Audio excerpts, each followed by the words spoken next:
Hello, what's up guys? Bali ngayon nga ay magluluto nga pala tayo ngayon ng babaunin ni Geraldine at ito nga lang palang baon niya, itlog. Charot. Kaya ako lang naman to pinapabaon guys kasi nga gusto niya tong ganitong luto, yung nilaga. At sa tuwing nagbabaon nga siya ay hindi pwede mawawala yung ganitong luto na nilagang itlog. Syempre bago yun guys, kape muna tayo. Habang naghihintay nga ako guys na maluto yung itlog ay naghanda na nga rin ako ng kanin. At syempre hindi naman natin makakalimutan yung ulam na ilalagay dito sa binalutan niya. At nang maihanda ko na nga guys, ay syempre set aside na nga natin yung mga ulam na niluto natin. Sa mga natatakam nga pala dyan, magjowa na rin kayo ng katulad ko para may maghanda din sa inyo ng ganito. Syempre joke lang yun guys. Kaya ako lang naman to ginagawa. Syempre tulong na din sa kanya para nga naman makatulog pa rin siya kahit dito nga binalatan ko na din yung paborito niyang itlog. Nang mayanda ko na nga pala yung binalutan niya, syempre naginit na din ako ng tubig para sa kape niya dahil hindi nga pala mawawala yan sa tuwing kakain siya at para na din mainitan yung tiyan niya. At na matapos ko nga ihanda yung kanyang binalutan ay maya maya gigisingin ko na rin siya.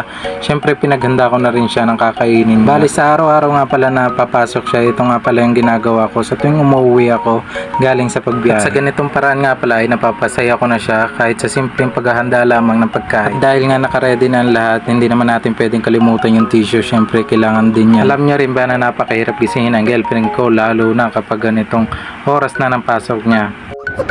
Gising na. Uy, gising na. Gising na. Uy. Gising na.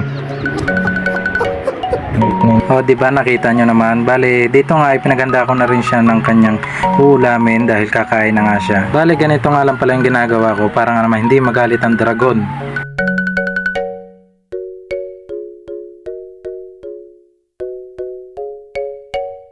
Bali ganito nga pala siya lagi at binubuklat nga pala lagi yung kanyang binalutan kapag pinaghahanda ko siya. Bali dito nga guys ay kakain muna nga kami para nga naman makaligo na din siya. Este magsi-cellphone pa nga pala siya guys.